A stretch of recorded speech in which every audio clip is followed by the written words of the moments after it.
próximo capítulo da novela Três Graças, o clima vai esquentar na chacrinha. Kellen confidencia a Joelle que a amiga e Raul estão se arriscando demais ao continuar com encontros secretos no local. Desde que a fundação entrou na mira das investigações, qualquer passo em falso pode ser fatal. Nervosa, Joelle desabafa. Não consegue mais esconder o amor por Raul, mas o rapaz surpreende com uma proposta chocante: fugir da cidade e recomeçar do zero. Em lágrimas, Joelle recusa. Não posso abandonar minha mãe, nem minha filha que ainda nem nasceu. Antes de continuar, clique no botão de gostei, se inscreva no canal e comente de qual cidade você assiste a novela. Enquanto isso, Ferete perde o controle, enfurecido ao descobrir que Gerluce anda próxima demais de Josefa. Ele a encurrala e ameaça com frieza. Posso acabar com você em um piscar de olhos. O olhar gélido do vilão deixa claro que suas ameaças não são apenas palavras. Gerluce sente o medo se infiltrar no corpo e entende que está lidando com um homem capaz de qualquer coisa. Na farmácia, Viviane nota algo estranho. Clientes voltam reclamando que o novo lote de remédios não faz efeito algum. A farmacêutica, desconfiada, começa a anotar cada caso e decide investigar por conta própria, sem imaginar que está prestes a desenterrar o maior escândalo da fundação. Do outro lado da cidade, Raul descobre que é sócio minoritário da instituição e fica atônito com a revelação. O fato desperta a fúria de Ferete, que imediatamente ordena a Macedo: descubra tudo sobre essa tal de Gerluce. Enquanto isso, Josefa chama a cuidadora e deixa escapar. Um dia, minha filha, vou te contar tudo o que sei sobre Ferete, e você vai saber usar isso. Em meio ao caos, Júnior avisa a Meg que voltará no dia seguinte para terminar a atualização dos computadores da galeria. Mas ao chegar em casa, encontra o pai desfalecido. E sem saber do que está por vir, Paulinho busca Gerluce no trabalho, só para ouvir dela um enigmático: hoje não posso, preciso resolver algo urgente. Joelle faz exame de sangue e fica surpresa com revelação da enfermeira sobre o bebê. Uma sequência de emoção e ternura vai marcar a trajetória de Joelle. A jovem, cada vez mais envolvida com a gestação, viverá um dos momentos mais simbólicos de sua jornada: o dia em que descobre, ainda que de maneira inesperada, o possível sexo do bebê que carrega. A cena começa com o sol tímido da manhã refletindo nas janelas do pequeno posto de saúde da vila. Joelle chega de mãos dadas com Gerluce, que tenta disfarçar o nervosismo, embora o olhar denuncie a tensão de uma mãe que, apesar das aparências, teme por cada detalhe da gravidez da filha. Enquanto espera ser chamada, Joelle brinca com os dedos, inquieta. Observa o relógio de parede e pensa em Raul, que anda distante e arredio. O coração da jovem pulsa entre o amor e a incerteza. Quando finalmente ouve seu nome ecoar no corredor, ela respira fundo e segue até a sala de atendimento. Lá dentro, o ambiente é simples: paredes de azulejos frios, o som suave de um rádio antigo e uma enfermeira de sorriso acolhedor que imediatamente tenta acalmar as duas. Não se preocupem, meninas, está tudo dentro do normal, garante o médico após conferir os primeiros resultados. A gravidez está evoluindo bem e o bebê parece muito saudável. Gerluce relaxa por um instante, mas a tensão volta quando Joelle se levanta, pronta para ir embora. É nesse momento que a enfermeira, de olhar intuitivo, pede que ela fique mais um pouco. Calma, moça. Aproveita e relaxa, que a massagem é de graça. A enfermeira se aproxima, passa um pouco de óleo nas mãos e começa a apalpar a barriga de Joelle com delicadeza. O gesto é simples, mas carrega uma ternura quase maternal. Joelle fecha os olhos, sentindo a vida que cresce dentro dela. Gerluce observa em silêncio, emocionada, como se cada toque da enfermeira fosse um lembrete da própria juventude. Um espelho dos tempos em que ela mesma sonhava com um futuro diferente. Dá para saber o sexo? Pergunta Gerluce, curiosa, quebrando o silêncio. Ainda é cedo, responde a enfermeira com um sorriso de canto. A ultrassonografia só é feita a partir dos 4 meses. E a sua menina aqui mal completou 3. Joelle solta um leve riso. Ah, que pena. Queria tanto saber se é menino ou menina. A profissional continua o exame com calma, Como quem lê segredos escondidos sob a pele. Tem exames mais sofisticados que dizem antes, mas aqui a gente ainda não tem esses recursos. Daqui a um mês, vocês podem marcar. O tempo parece parar quando a enfermeira se inclina mais, pousando a mão sobre o ventre da moça e dizendo baixinho: Mas olha, eu já vi muita barriga na vida, e posso apostar, é menina. Joelle arregala os olhos à surpresa. Sério? Gerluce, desconfiada, tenta entender. E a senhora diz isso com base em quê? A mulher confiante levanta as mãos calejadas e sorri. Na experiência, minha filha, já apalpei muita barriga de grávida e acabei de ver na ponta desses dedos. Seu bebê vai ser uma menina, e das bravas, daquelas que nascem com cabelo nas ventas. A sala se enche de risadas. Joelle, emocionada, leva as mãos ao rosto. Um misto de alegria e incredulidade a toma por completo.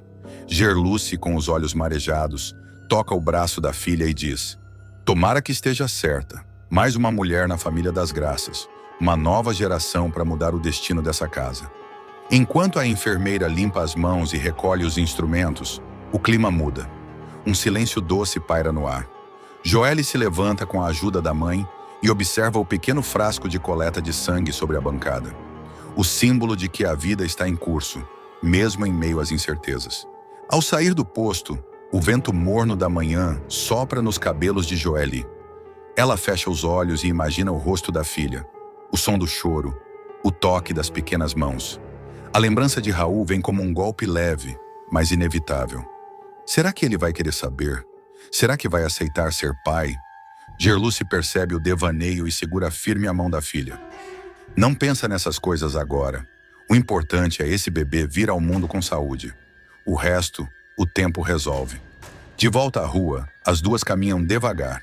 Moradores da vila acenam, curiosos. Alguns sussurram comentários, outros sorriem com carinho. A gravidez de Joelle já é assunto no bairro e todos têm palpites. Vai ser menino, grita uma senhora da janela. Menina de gênio forte, rebate outra. Joelle ri, meio sem jeito. Dentro dela, porém, o coração já decidiu acreditar nas palavras da enfermeira. É menina, e a cada batida do coração, ela sente como se já conhecesse aquela alma. No fim da tarde, em casa, Gerluce prepara chá de camomila e observa a filha pela janela. Joelle acaricia a barriga e fala sozinha, baixinho. Minha menina, minha pequena graça. O som é quase um sussurro, mas o suficiente para Gerluce se emocionar. Ela se aproxima, abraça a filha por trás e diz: Você vai ser uma mãe maravilhosa. Essa criança vai trazer luz para nossa família. E pela primeira vez em muito tempo, Joelle acredita nisso. A revelação da enfermeira, simples e instintiva, reacende nela uma esperança adormecida. Não importa o que venha, a ausência de Raul, as dificuldades financeiras, o julgamento das pessoas, ela sente que carrega algo maior. Nos próximos capítulos, essa cena se tornará um marco emocional. A menina das graças, como a enfermeira previu, será mencionada por outros personagens, como um presságio de mudança. Josefa, ao saber da previsão, dirá com humor: mais uma mulher para colocar ordem nesse pedaço. Arminda, por outro lado, torcerá o nariz, dizendo que essas coincidências não passam de conversa de parteira. Ao cair da noite, a lua se espelha nas poças de chuva recém-caída, e Joelle contempla o céu pela janela do quarto simples. O som dos grilos e o balanço do vento nas cortinas formam uma trilha suave, enquanto ela acaricia a barriga, sorrindo sozinha. A lembrança da enfermeira ecoa como um mantra. É menina, pode apostar. O pensamento traz um conforto diferente, uma sensação de destino traçado. Pela primeira vez desde o início da gravidez, Joelle não sente medo, sente força, sente que não está mais sozinha. Gerluce entra no quarto com uma coberta dobrada e observa a filha em silêncio. A ternura e também um arrependimento contido nos olhos da mãe. Quer que eu fique aqui com você? Pergunta baixinho. Quero, mãe, mas só hoje. Prometo que amanhã já durmo sozinha, responde Joelle com um sorriso doce. Gerluce se aproxima, ajeita o travesseiro e senta-se na beira da cama. Você sabe, quando eu fiquei grávida de você, também me disseram que seria menina. Uma parteira me olhou e disse: vai nascer uma luz. E era você. Agora entendo o que ela quis dizer. As duas se abraçam. É um abraço demorado de reconciliação silenciosa entre gerações. O relógio marca quase meia-noite quando Gerluce apaga a luz e deixa apenas a lamparina acesa. Joeli, sonolenta, murmura: mãe, se for mesmo menina, quero que ela se chame Esperança. Gerluce sorri, emocionada. Um nome perfeito. Nos dias seguintes, o clima na vila muda. A notícia corre de boca em boca. A filha de Gerluce vai ter uma menina. Mulheres se aproximam para dar conselhos, oferecer chás e simpatias. Josefa leva um laço cor-de-rosa antigo, guardado há décadas, e entrega a Joeli como amuleto. Pertenceu à minha mãe. Toda menina das graças nasceu com ele por perto. Da sorte. Joeli recebe o presente com lágrimas nos olhos. Numa manhã clara, Gerluce e Joeli voltam ao posto de saúde para buscar os resultados do exame. O médico entrega o envelope e Joeli abre com as mãos trêmulas. No papel, uma simples frase parece congelar o tempo. Gravidez saudável, sexo fetal, feminino. Ela olha para a mãe rindo entre lágrimas. A enfermeira acertou. Gerluce a abraça forte, chorando junto. Ela viu com o coração, minha filha. E agora esse amor vai mudar tudo. As duas saem de mãos dadas, sob o sol dourado que se espalha pelas ruas de terra. O vento parece sussurrar promessas. Joeli sente o primeiro chute do bebê e leva as mãos à barriga, surpresa. Ela se mexeu! Grita, rindo. O som contagia o ar. Crianças correm, mulheres aplaudem, e até os mais céticos se rendem ao momento. Pela primeira vez, a vila inteira vibra em sintonia com a esperança. Aquela que cresce dentro de Joeli e dentro de todos que ainda acreditam que, entre tanto sofrimento, o amor continua sendo o milagre mais bonito. Arminda, cada vez mais instável e atormentada pelos fantasmas de seu passado, verá seu segredo prestes a vir à tona. E não medirá esforços para silenciar quem o descobriu. A vítima de sua fúria será Gerluce, a jovem dedicada e de coração puro, que, sem saber, mexeu nas feridas mais profundas da vilã. Naquela manhã, Gerluce chegará à casa de Josefa, como faz todos os dias, levando um buquê de flores frescas e um sorriso no rosto. Josefa, a matriarca da família e mãe de Arminda, a receberá com ternura, mas com o olhar cansado. A idosa vem há tempos desconfiando das atitudes da filha e sente que algo muito errado se esconde por trás do comportamento arrogante e calculista de Arminda.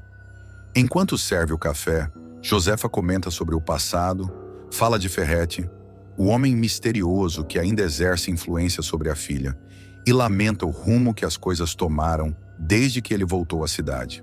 É nesse instante que Gerluce, ao arrumar o salão principal da mansão, decide limpar as antigas estátuas que decoram o corredor. Essas esculturas sempre despertaram sua curiosidade. Havia algo nelas que parecia ocultar mais do que arte. Com um pano e um toque cuidadoso, ela percebe que uma das peças está oca e possui uma pequena abertura na base. Movida pela curiosidade, insere a mão e encontra um envelope lacrado, com papéis amarelados e um medalhão antigo.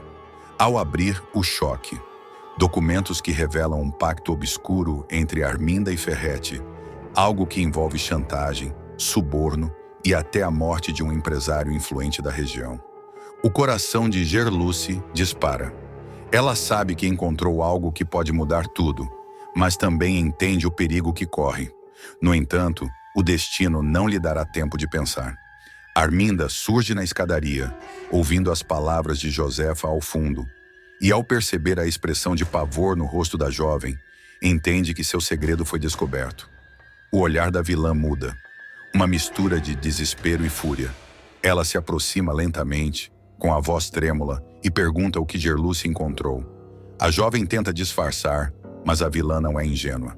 Você mexeu onde não devia, sua intrometida, grita Arminda, enquanto Josefa, assustada, tenta intervir.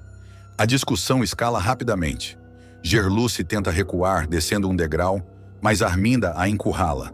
A tensão é sufocante. Você não vai destruir a minha vida, entendeu? Eu lutei por tudo o que tenho, grita a vilã, empurrando a mocinha com violência. O som do corpo de Gerluce despencando pela escada ecoa pela mansão. Josefa grita desesperada. A cena é de puro horror. Gerluce inconsciente no chão, o sangue escorrendo pelo mármore frio. E Arminda em choque, olhando para as próprias mãos, sem acreditar no que fez. Minutos depois, a mansão vira um caos. Paulinho, o policial que nutre sentimentos por Gerluce, chega com os paramédicos. Ele se desespera ao ver a jovem naquele estado. Quem fez isso com ela? Pergunta com raiva nos olhos. Josefa, tremendo, aponta para a filha, mas Arminda nega tudo, dizendo que foi um acidente, que Gerluce escorregou. Paulinho não acredita e jura que descobrirá a verdade. No hospital, Gerluce desperta dias depois, fraca, mas viva. As lembranças voltam aos poucos. O empurrão, o olhar de ódio de Arminda, o medo. Ao seu lado, Paulinho segura sua mão e promete: eu vou te ajudar a se vingar. Essa mulher não vai sair impune. A partir daí, os dois formam uma aliança secreta. Gerluce, movida pela sede de justiça, começa a lembrar de detalhes, de vozes, de fragmentos do que ouviu antes de cair. Ela decide lutar. Enquanto isso, Raul, o filho de Arminda, que presenciou parte da cena escondido no andar superior, entra em conflito. Ele sempre soube que a mãe escondia algo terrível, mas agora a verdade está diante dele. Dividido entre o amor filial e o senso de justiça, Raul decide romper o silêncio.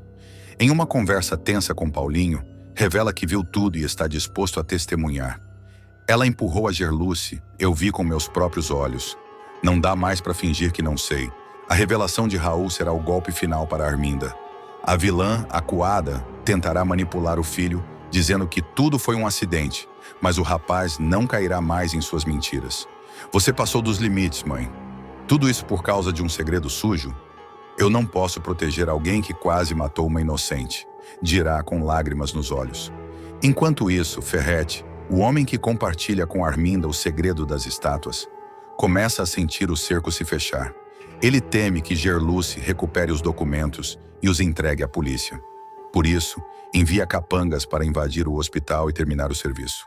Paulinho, no entanto, pressente o perigo e reforça a segurança. Em uma noite chuvosa, o policial intercepta um dos homens e descobre que Ferrete está por trás de tudo. A história toma novos rumos. Gerluce, mesmo debilitada, grava um vídeo confidencial contando tudo o que sabe e o entrega a Paulinho.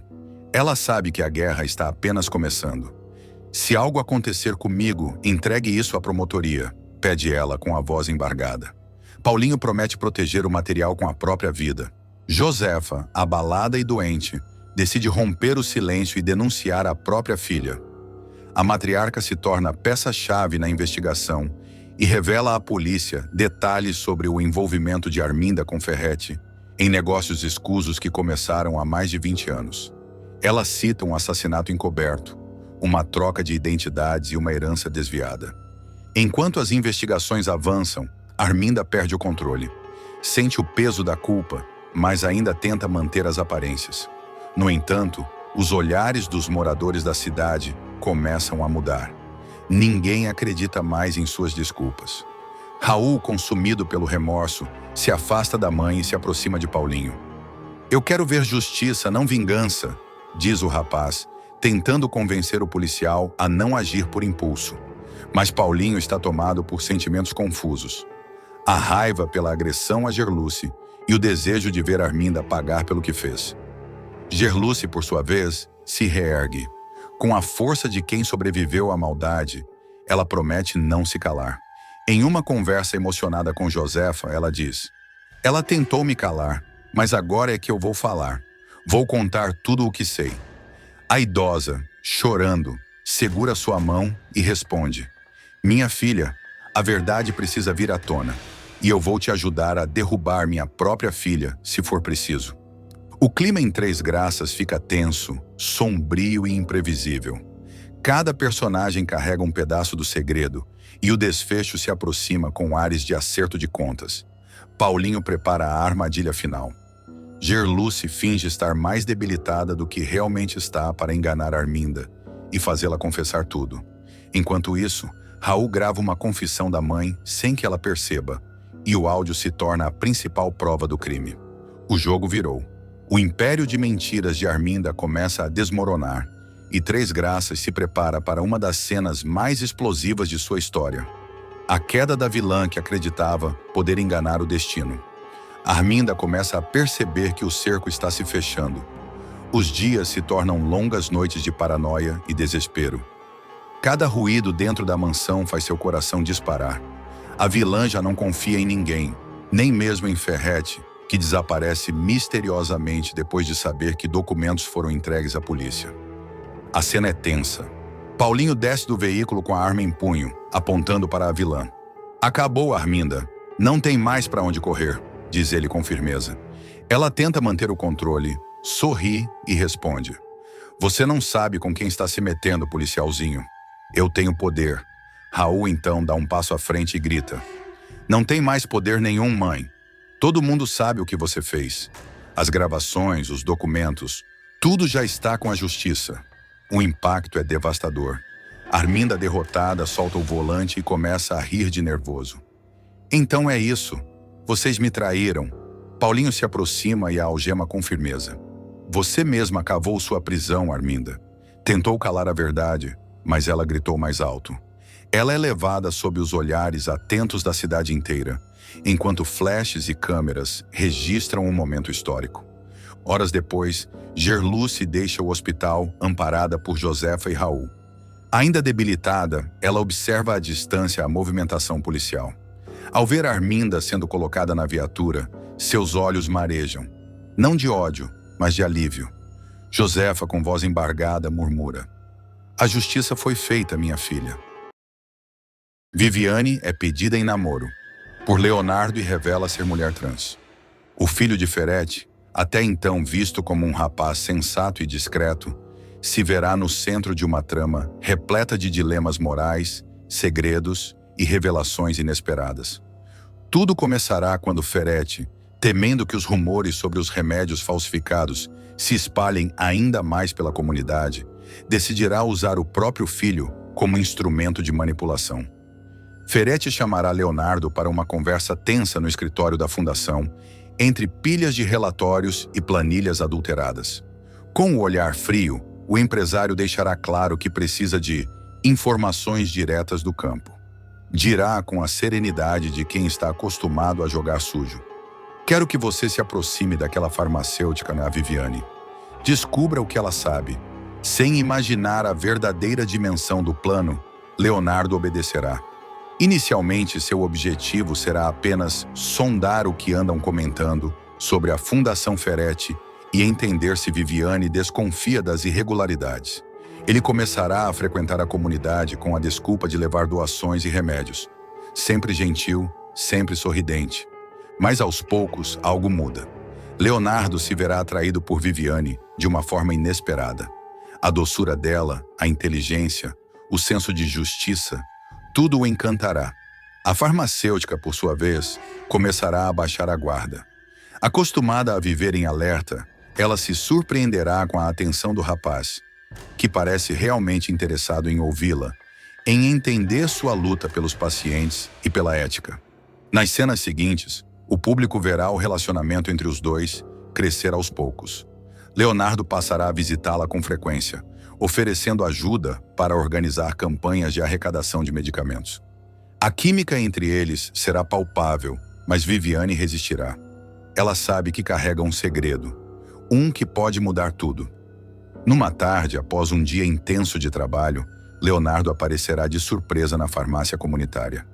Trará flores simples, colhidas na estrada. "Não é muito, mas é sincero", dirá ele com um sorriso tímido. Viviane ficará desconcertada. O gesto tocará seu coração, mas também reacenderá seu medo. Ela sabe que está diante de um limite. Não pode continuar sem revelar quem é de verdade. Mesmo assim, Leonardo insistirá. Dirá que está apaixonado, que quer conhecê-la melhor, que não consegue tirá-la da cabeça.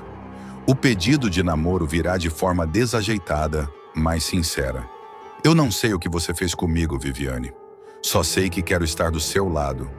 Viviane, com os olhos marejados, responderá com voz trêmula: "Leonardo, antes de qualquer coisa, tem algo que você precisa saber."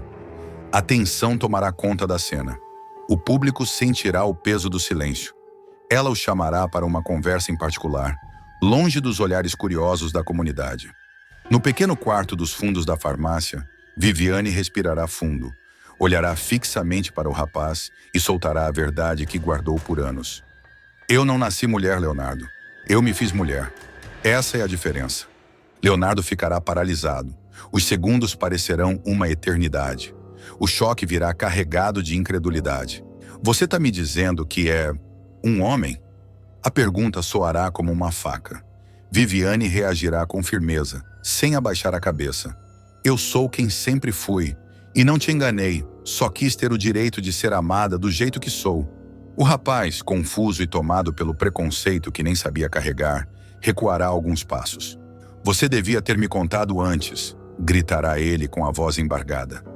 E você teria ficado? Retrucará Viviane com lágrimas nos olhos. Eu teria saído correndo, admitirá Leonardo sem pensar. Nesse instante, o clima mudará completamente. Viviane, ferida e revoltada, o empurrará para fora da sala. Pois então corre agora. Corre e não volta nunca mais. O rapaz, atordoado, sairá sem dizer palavra. O silêncio entre eles será ensurdecedor. Nos capítulos seguintes, Viviane tentará se recompor. Ela fingirá força, mas por dentro estará despedaçada. As cenas mostrarão seu desabafo com Josefa, que será a primeira a saber de tudo. Eu devia ter aprendido que amor pra gente é sempre teste. Eles dizem que aceitam, mas quando descobrem quem somos, somem, lamentará a farmacêutica. Josefa, emocionada, a abraçará com ternura. Você não errou em amar, minha filha. Quem errou foi ele, por não saber ver além do que os olhos mostram. Enquanto isso, Leonardo viverá seu próprio conflito. As palavras de Viviane ecoarão em sua mente noite e dia. Ele tentará se convencer de que foi enganado, mas a verdade o atormentará. Ele realmente se apaixonou. Tentará se distrair, sairá com amigos, se jogará no trabalho, mas nada funcionará. Ferete perceberá o comportamento do filho e o confrontará. O que foi agora? Não me diga que você se envolveu demais com aquela mulher. Leonardo, num lampejo de sinceridade, responderá. Não é aquela mulher. É Viviane. E ela é diferente de tudo que eu já conheci. Ferete rirá com desprezo, sem imaginar o que o filho descobriu. Diferente, é. Pois trate de esquecer, antes que essa diferença destrua o que restou da nossa reputação. Mas a ironia do destino é que o mesmo plano de manipulação criado por Ferete começará a virar contra ele. Leonardo, movido pela dor e pela culpa, começará a investigar os arquivos da fundação para provar que Viviane sempre teve razão sobre os remédios falsificados. A partir daí, a trama ganhará contornos ainda mais intensos. Viviane, decidida a se afastar de tudo, será surpreendida ao descobrir que Leonardo começou a enfrentar o próprio pai. Ele está mexendo com fogo, alertará Josefa. E o fogo pode queimar nós dois. Mesmo assim, a farmacêutica não conseguirá ignorar o que sente. A cada notícia sobre os confrontos entre Leonardo e Ferete, o coração dela baterá mais forte, dividido entre o amor e a desconfiança. Leonardo, por sua vez, buscará uma forma de se redimir. Tentará conversar novamente com Viviane, mas será rejeitado. Ela, ferida, dirá: o problema não é o que eu sou, Leonardo.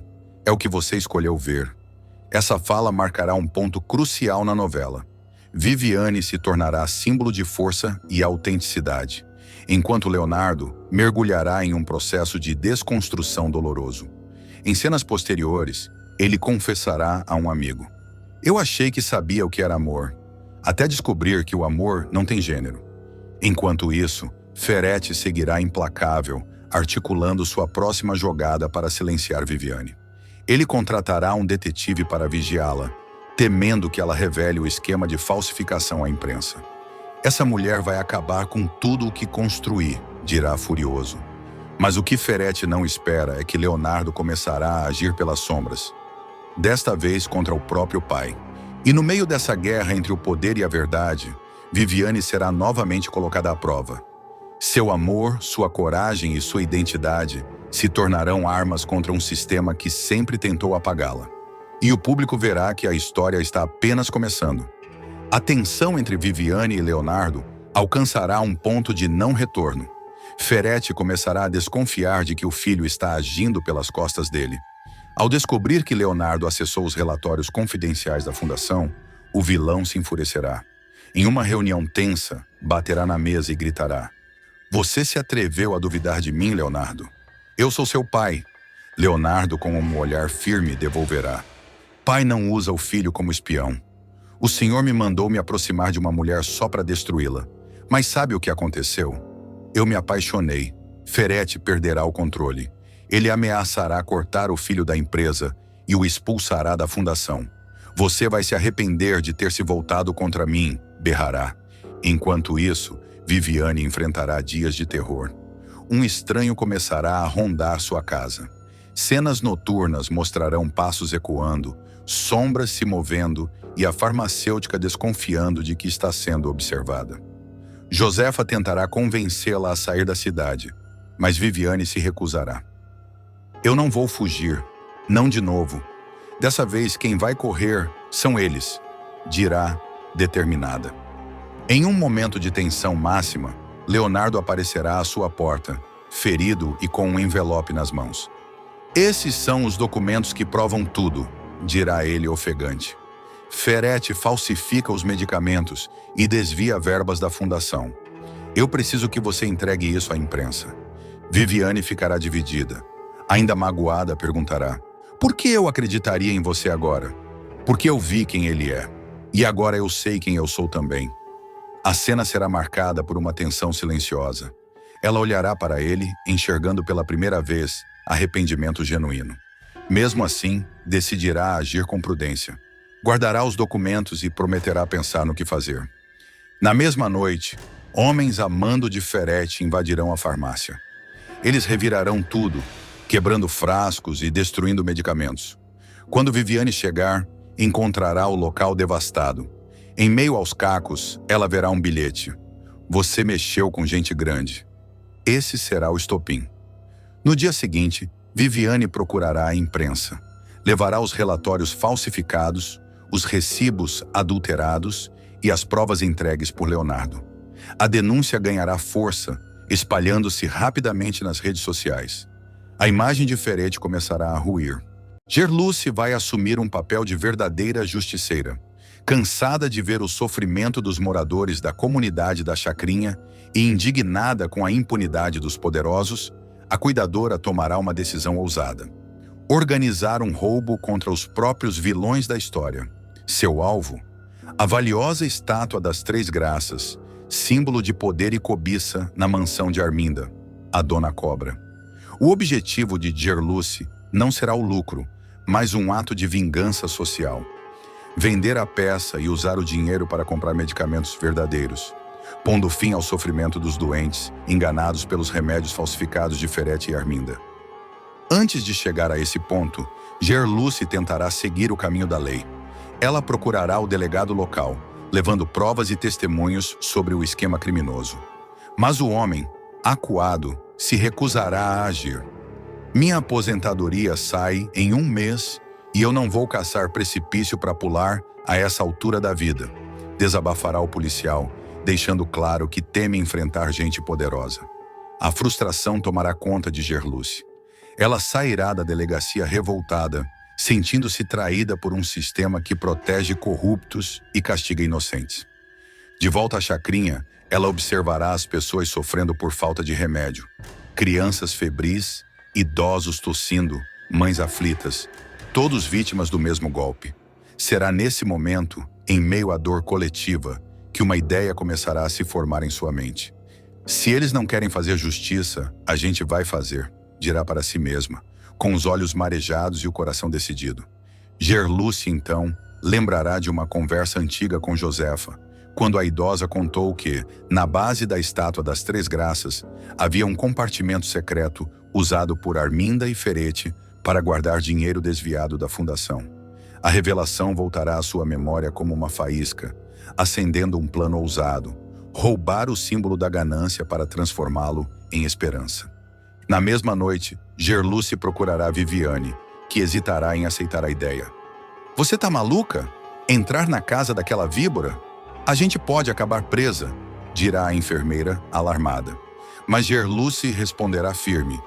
E quem vai preso por cuidar dos outros, Viviane?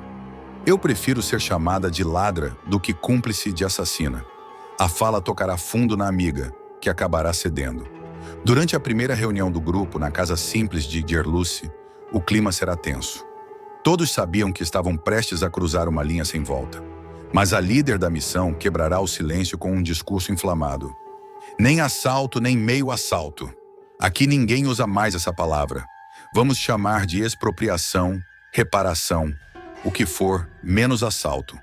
A gente vai tirar das mãos sujas o que pertence ao povo. A cada frase, o grupo ganhava força. Misael apertará o punho, lembrando da esposa morta. Viviane enxugará uma lágrima. E Júnior, com a voz trêmula, dirá: se é para fazer justiça, tô dentro. Nos dias seguintes, Gerluce montará um plano detalhado. Ela estudará os horários da mansão, as rotas de segurança e até o comportamento dos empregados.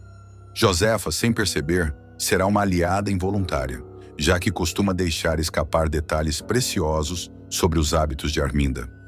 O grupo descobrirá que, às quartas-feiras, a patroa sai para um encontro secreto com Ferete, deixando a casa praticamente vazia. Esse será o momento ideal para agir.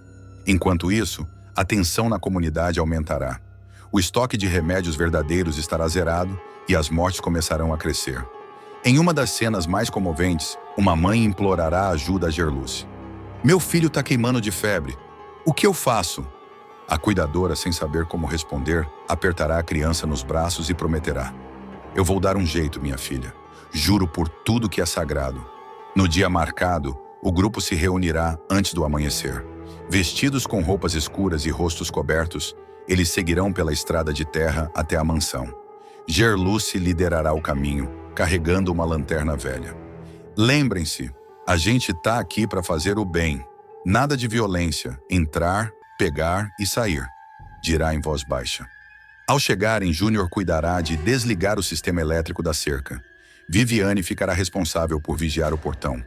Misael e Joaquim, por sua vez, entrarão pela cozinha.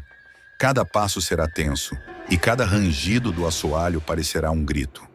Quando finalmente encontrarem a sala onde está a estátua, Gerluce ficará paralisada. A peça dourada, iluminada pela luz da lua, parecia observá-los como se tivesse vida própria. É agora, sussurrará ela com o coração disparado. Mas antes que possam agir, um barulho vindo do corredor os fará gelar. Passos pesados, uma lanterna oscilando. O segurança noturno havia retornado. Júnior, rápido, se esconderá atrás de uma cortina, enquanto Gerluce se abaixará atrás do pedestal. A tensão tomará conta da cena. Por um instante, o tempo parecerá parar. Quando o perigo passar, o grupo retoma a ação. Joaquim, com uma chave inglesa, tentará abrir o compartimento secreto na base da estátua. Aqui, é aqui que eles escondem o dinheiro, dirá ofegante. Ao abrir o baú oculto, notas de dinheiro começarão a cair, espalhando-se pelo chão como um vendaval de redenção.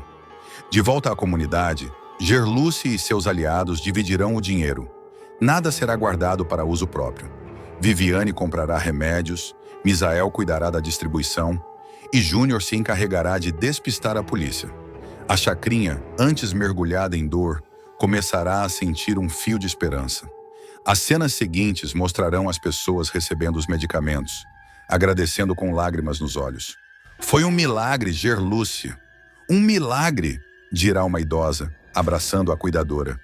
Mas ela responderá apenas: milagre não, justiça. Porém, o que o grupo não sabe é que Ferete já desconfia de algo. Ele receberá uma ligação anônima, alertando sobre o roubo e jurará vingança. Ninguém mexe com o que é meu e sai impune, dirá com o olhar de fúria. Enquanto isso, Arminda voltará para casa e notará o vazio deixado pela estátua. Roubaram minhas graças! Gritará, histérica. Josefa, confusa, balbuciará. Talvez as graças resolveram ir onde são mais precisas. Ferete não demorará a descobrir quem esteve por trás do roubo. Um informante da própria mansão, subornado por ele, entregará um detalhe crucial. O carro de Joaquim foi visto nas proximidades na noite do crime. A partir daí, o empresário começará a traçar uma armadilha. Ele fingirá tranquilidade, mas seu olhar frio e calculista denunciará o ódio crescente. Eles acham que me venceram, mas ninguém rouba Ferete impunemente, murmurará, trincando os dentes. Na chacrinha, a tensão aumentará. O grupo se reunirá numa noite chuvosa, escondido no galpão de Misael. O barulho da tempestade servirá de disfarce para as vozes baixas e os olhares desconfiados. Se a gente parar agora, tudo o que fizemos perde sentido, dirá Júnior. Eles não têm medo da polícia, só têm medo da gente mostrar o que sabem. Gerluce então decidirá dar um passo ainda mais arriscado. Entregar à imprensa os documentos que provam o desvio de verbas e a falsificação de medicamentos. Mas Ferete será mais rápido. Usando seu poder, ele fará com que a polícia descubra o esconderijo do grupo. A batida acontecerá de madrugada. Sirenes, lanternas e gritos cortarão o silêncio da chacrinha. Misael será o primeiro a ser rendido.